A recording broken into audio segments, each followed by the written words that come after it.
প্রিয় ছাত্রছাত্রীরা, আজকের পর্বে আলোচনা করব উচ্চ মাধ্যমিক তোমাদের পল সায়েন্স অর্থাৎ রাষ্ট্রবিজ্ঞান বিষয়ের প্রশ্নপত্র নিয়ে।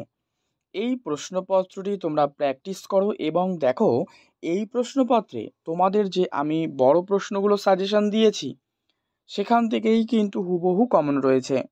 অবশ্যই প্রশ্নপত্রটি ভালো করে প্র্যাকটিস করো। এমসিকিউ প্রশ্নের উত্তর সহ আজকের এই পর্ব আলোচনা করছি। তোমাদের যদি কোনো প্রশ্নের সমাধান প্রয়োজন হয় অবশ্যই কমেন্ট করে জানিও, তোমাদেরকে সেই সমস্ত প্রশ্নের উত্তরগুলি দিয়ে দেওয়া হবে। চ্যানেলে নতুন হলে অবশ্যই কিন্তু সাবস্ক্রাইব করে রেখো।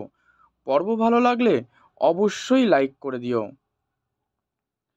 তো দেখো, তোমাদের এক দাগে যেটা রয়েছে যে বিকল্প উত্তরগুলোর মধ্য থেকে সঠিক উত্তর বেছে নিয়ে লেখো। এখানে 1 মার্কসের 24টা এমসিকিউ রয়েছে। প্রথম প্রশ্ন, ঠান্ডা যুদ্ধকে গরম শান্তি বলে বর্ণনা করেছেন। তো তোমরা উত্তর করবে কি এখানে, যে বার্নেট। ঠিক আছে, বার্নেট কিন্তু ঠান্ডা যুদ্ধকে গরম শান্তি বলে বর্ণনা করেছেন। 2 নম্বর, এশিয়ার একটি সামরিক জোটের নাম কি? উত্তর করো সিয়াটো। 3, জোট নিরপেক্ষ আন্দোলনের একটি অপরিহার্য নীতি হল। উত্তর, হস্তক্ষেপ না করা। 4, সুচিন্তিতভাবে নির্ধারিত জাতীয় স্বার্থসমূহ সম্পর্কে সুবিন্যস্ত বিবৃতি হল পররাষ্ট্রনীতি। এই কথাটি কে বলেছেন? উত্তর করবে F.H. হার্টম্যান। 1991 খ্রিস্টাব্দে ভারতে কার প্রধানমন্ত্রিত্বকালীন বাজার অর্থনীতির সূত্রপাত ঘটে? উত্তর করো নরসিমা রাও। কোন রাষ্ট্র সার্কের সদস্য নয়? উত্তর চীন, সে কিন্তু সার্কের সদস্য দেশ নয়। সার্ক অর্থাৎ SAARC। আমি এর আগের একটা পর্ব করেছি যেখানে এমসিকিউ শুধুমাত্র প্রত্যেকটা অধ্যায় থেকে বাছাই করে আলোচনা। তো সেই আগের পর্বটি তোমরা অবশ্যই দেখো, যেগুলো প্র্যাকটিস করলে তোমরা নিশ্চিত পরীক্ষায় কিন্তু 24টা এমসিকিউ প্রশ্ন পাবেই পাবে। তো আমার প্রশ্ন এখন এখানে যে এই সার্ক এর সম্পূর্ণ নাম তোমরা কিন্তু কমেন্টে লিখবে। ঠিক আছে, যারা না জানবে অবশ্যই তোমরা বলবে, উত্তরটি দিয়ে দেব। পরবর্তী প্রশ্ন রয়েছে, সম্মিলিত জাতিপুঞ্জের পূর্ববর্তী সংস্থাটি কি? উত্তর জাতিসংঘ। 8, জাতিপুঞ্জ হলো নতুন মোড়কে পুরনো জাতিসংঘ। এই উক্তিটি কার? এই উক্তিটি করসম্যান। ইউএনও এর প্রথম মহাসচিব কে? ট্রিগভি লি। জাতিপুঞ্জের অর্থনৈতিক ও সামাজিক পরিষদের সদস্য রাষ্ট্রের সংখ্যা হলো কত? 54। ভারতে আর্থিক জরুরি অবস্থা ঘোষিত হয়েছে। উত্তর 1-12 নয়, আর্থিক জরুরি অবস্থা কিন্তু ঘোষিত হয়নি। এমসিকিউ পার্টে এই প্রশ্নগুলো আমরা কিন্তু করেছি প্র্যাকটিস, তো সেখানেও আমি বুঝিয়ে দিয়েছি এই প্রশ্নের উত্তরগুলো। অবশ্যই তোমরা দেখে নাও, খুবই উপকৃত হবে তোমরা। নেক্সট, সংসদের যুগ্ম অধিবেশন আহ্বান করেন কে? রাষ্ট্রপতি। ভারতে কেন্দ্রীয় আইনসভাকে বলা হয় কি? বলা হয় পার্লামেন্ট। রাষ্ট্রপতি কর্তৃক পার্লামেন্টে কতজন সদস্য মনোনীত হন? উত্তর করবে 14 জন। লেখ, এই যে লেখ এর অর্থ কি?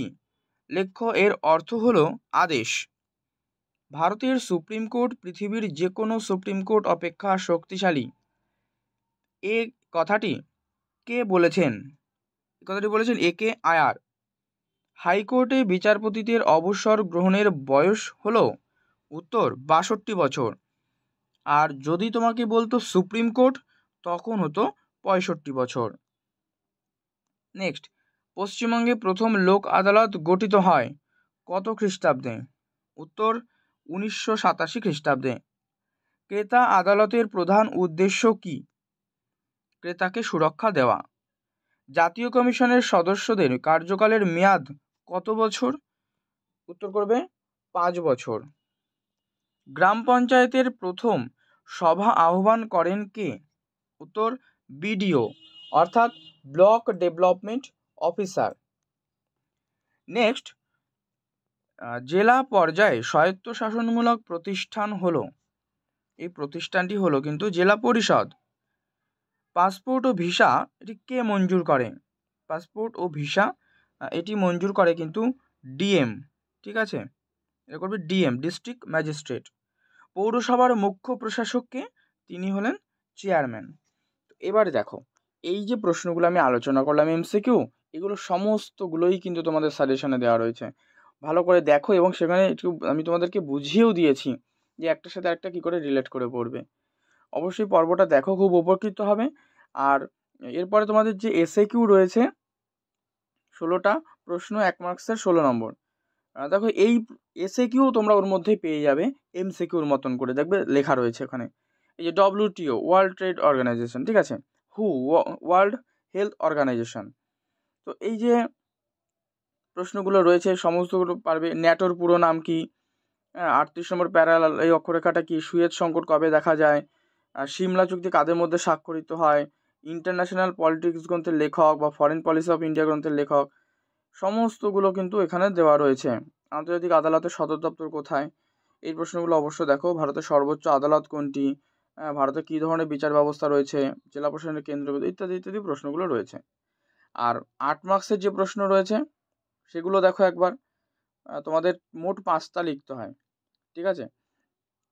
তো এই যে প্রশ্নগুলো রয়েছে অথবা দেওয়াও রয়েছে, দেখো এর মধ্যে 5টা লিখতে হবে। যে ক্ষমতা কাকে বলে, এর উপাদান সংক্ষেপে লেখো। জাতীয় স্বার্থ, উদারনীতিবাদ, এর বৈশিষ্ট্য, দ্বিকক্ষ বিশিষ্ট আইনসভার পক্ষে বিপক্ষে লিখতে হবে। মুখ্যমন্ত্রীর ক্ষমতা কার্যাবলী, সংসদের গঠন আলোচনা, ভারতীয় পার্লামেন্টের ক্ষমতা কার্যাবলী, এই প্রশ্নগুলো।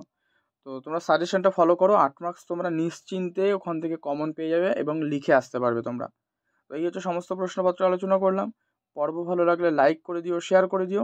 চ্যানেলে নতুন হলে অবশ্যই চ্যানেলটি সাবস্ক্রাইব করে পাশে বেল বাটনটি অল করে রেখো।